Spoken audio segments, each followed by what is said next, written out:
নমস্কার, আমি অর্চনা চলে এসেছি নতুন একটি ভিডিওর সাথে।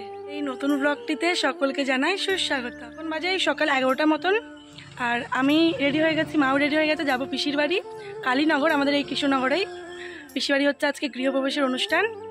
তা চলো পুরো ব্লগটা দেখতে থাকো। এই মা তো এমনি মিষ্টি নিয়ে যাবে গৃহপ্রবেশে, আমাদের এখানে সবাই মিষ্টি ফিষ্টিই নিয়ে যায়।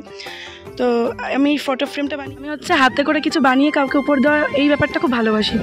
সেই জন্য কালকে অনেকটা রাত প্রায় 12টা পর্যন্ত বসে বসে এটা বানিয়েছি ফটো ফ্রেমটা। এখন শুধু দোকানে গিয়ে ফটোটা জুড়ে দেবো, মানে ফটো বার করে ঢুকিয়ে নেবো, তাহলেই হয়ে যাবে। এই যেখানটায় মাঝখানে জায়গা আছে। কেমন লাগছে ফটো ফ্রেমটা সবাই একটু বলো। আমার তো বেশ ভালোই লাগছে, বেশ অন্যরকম করে করেছি। উল দিয়ে আমি এর আগে বানিয়েছি, কিন্তু এরকম কখনো বানাইনি লাভের মতো করে। তা ভাবলাম এরমভাবেই বানাই। তো যাই হোক, তারপরে আমি চলে গিয়েছিলাম দোকানে ফটোটা নিতে। আর এই যে কত সুন্দর করে দোকানে দাদাটা 4 জনাকে একই ফ্রেমে এনে সুন্দর করে ফটোটা তৈরি করে দিয়েছে। কিন্তু ফটো ফ্রেমে ফটোটা রাখতে গিয়ে ঘটে গেল একটা বড় সড়ো দুর্ঘটনা। হাত থেকে ফটো ফ্রেমটা পড়ে গিয়ে কয়েকটা ফুল খুলে গেল। আসলে আমি সেভাবে কোনো দামি আটা ইউজ করেছিলাম না, ওই 5 টাকা দামের জল আটাগুলো ইউজ করেছিলাম বলে ঠিকঠাক করে ফুলগুলো বসাতে পেরেছিলাম না। তো ওই কারণেই পড়ে যাওয়ার সাথে সাথে কয়েকটা ফুল পড়ে গিয়েছিল। যাই ওইভাবে নিয়ে আমি পিসি বাড়ি পৌঁছাই, আর সেখানে গিয়ে দেখি মা আগেই চলে এসেছিল, মাকে আগে পাঠিয়ে দিয়েছিলাম। তো মা খাওয়া দাওয়া করছে, আর পিসে মশাই এসছে, পিসি এসছে, আর একটা পিসি এসছে। তো সবাই মিলে পুজোর জোগাড় জানতে শুরু করে দিয়েছে। সবাই কিন্তু ওই ফটো ফ্রেমটা দেখে খুবই খুশি হয়েছিল, কারণ আমাদের মতো সাধারণ ফ্যামিলিতে সেভাবে দেখা যায় না যে সবাই ছবি তুলবে, একসঙ্গে ছবি দেওয়া থাকবে। তো সেই জিনিসটাই আমি করেছিলাম, 4 জনাকে এক ফ্রেমে বন্দি করেছিলাম।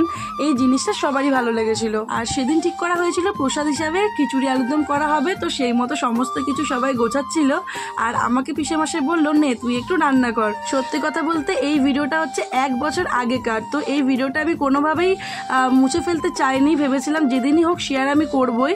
যেহেতু সময় পাই না এখন, তোমরা সবাই জানো আমি অনেক ব্যস্ত থাকি, তাই জন্য ভাবলাম যে দেরি যতই হয়েছে তাও আমি এটা স্মৃতি হিসাবে রেখে দেওয়ার জন্য এখনই শেয়ার করব। তখন তো আমি এত রান্না পারতাম না, এখন যেরকম অনেক রান্না করতে পারি একসঙ্গে, তখন তো পারতাম না। ওই কারণে একটু অসুবিধা হচ্ছিল। তো সবাই একটু বলে বলে দিচ্ছিল, আমি সেই মতো করছিলাম। আর পুরোটা আমি নাড়তে পারছিলাম না, যেহেতু অনেকটাই আলুর দম তৈরি করতে হতো। তো পিসে মশাইরাই পুরো রান্নাটা করেছিল, আমি জাস্ট একটু মশলা টশলা কষিয়ে দিয়েছিলাম। আর ওই দিকে দেখো আলুর দম ফুটছে। আর ফটো ফ্রেমটা কিন্তু আমি ঠিক করে নিয়েছিলাম, আমার বিপ্লব দাই সব কিছু ঠিক করে দিয়েছিল আটা ফাটা দিয়ে। তো যাই হোক, আর এদিকে পুজো শুরু হয়ে গেছে। পুজো শুরু কি, এখানে অঞ্জলি দেওয়া চলছে, মানে শেষের দিকে পুজো। শুধু পিসিরা এসেছিল তাই নয়, ঠাকুমাও কিন্তু আগে থেকে সেখানে গিয়েছিল। আর আমার সমস্ত পিসিরা সেদিন এসেছিল না। আর আমার শরীরটাও সেদিন খুব খারাপ করছিল, মনে আছে আমার, মানে দুপুরবেলার থেকেই খুব অসুস্থ ফিল করছিলাম। তাই তাড়াতাড়ি করে আগে প্রসাদটা খেয়ে নিলাম। খেয়ে আমি সেদিনকে সারাদিনই শুয়েছিলাম ওই রান্নাবান্না করার পরপরই। তো এখানে এটা হচ্ছে আমার ছোট দাদা, ওর সাথে একটু কথা বলছিলাম। ও খুব লাজুক, কিন্তু তাও ক্যামেরা এসছে, অনেক সৌভাগ্য আমার। আর এখানে হচ্ছে এটা আমার বাপিদা, মানে বড় দাদা। আর এটা হচ্ছে আমাদের হবু বৌদি, যে এখন আমাদের বৌদি হয়ে গেছে, তখন বৌদি ছিল না, মানে তখন ছিল 1 বছর আগে ছিল হবু বৌদি। তো যাই হোক, তারপর সন্ধ্যেবেলায় চলে এলাম আমি বাড়ি। আপনি একাই দোকানদারি করলেন, বলেন কেমন আছেন গরমে? আপনার শরীরটা ভালো লাগছে না গরমে। গরম আছে তো ঠান্ডা, ফ্যান চালালে ঠান্ডা, এই শীত লাগছে, ফ্যান চালিয়েছে শীত লাগছে।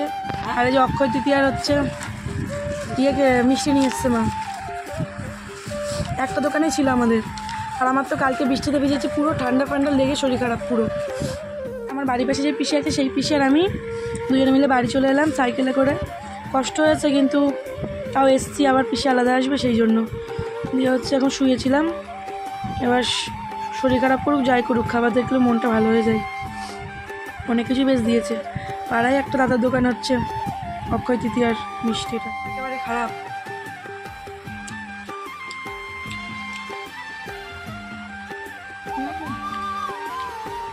দারুণ দারুণ, এটা তোমার সব থেকে বেশি ভালো লাগে, ফেভারিট। এটাও ভালো লাগে, মানে সব কটা মিষ্টি একদম ভালো ভালো। কালাকাতটা তো সেরা, ওরকম আগে দেবো। আর এই দুটো অতটা ভালো লাগে না, এটা খাবো। যাই হোক, ভিডিওটা এই পর্যন্ত রাখলাম, দেখা হবে নতুন কোনো ভিডিওর সাথে। আজকের মতো টাটা।